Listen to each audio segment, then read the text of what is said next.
आज ऑर्डर को नहीं टिके कहाशुनी हो गला कस्टमर का सांगरे तेज चलतु जाना कौन होता पूरा घटना। तो माछर ऑर्डर थिला माछ माने चिंकुड़ी माछर ऑर्डर थिला।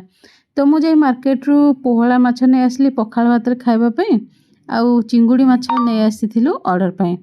तो एमती किछि हैला कि सबु जिनस आनिकी बछा बछी करी मु क्लीन करी प्रिपेयर करने को जाऊँगी। आपण मैंने कहे पोहला माछटा आपण मैंने एमती भाजती कि केमती भाजती। तो पखाल भात खाଇବା हिसाब से मुझे भाजी देती। आउ जितेबले चिंगुड़ीटा पूरा प्रिपरेशन भाजी सारे तापर से कस्टमर फोन करके कहते कि आम जान नु माँ आज मना कर आइंष खिया हेनी बोली। मु कहली ऑर्डर करने पूर्व आपन को से कथा भाबार थिला। से कहले नाई आज मंदिर जाइथिलु आरी सकाळे तो सेथि लगी एमिति तो आमे खाऊ नॉर्मली किंतु मंदिर जाइथिलु जेहेतु माँ तेणु मना कले कि आज आइंष खिया हेनी। तेणु मोर किछि आइडिया नथिला। मु कहली तेबे मु कोन करी मु तो आनिक सब जिनिस ऑलरेडी प्रिपेयर करि सारिछि। आपण निजे कहंतु एमिति हेले आपन को केमिति लागिवो। आ तापरे मु पखाळ खाइबा पय मोर प्रिपरेशन कली।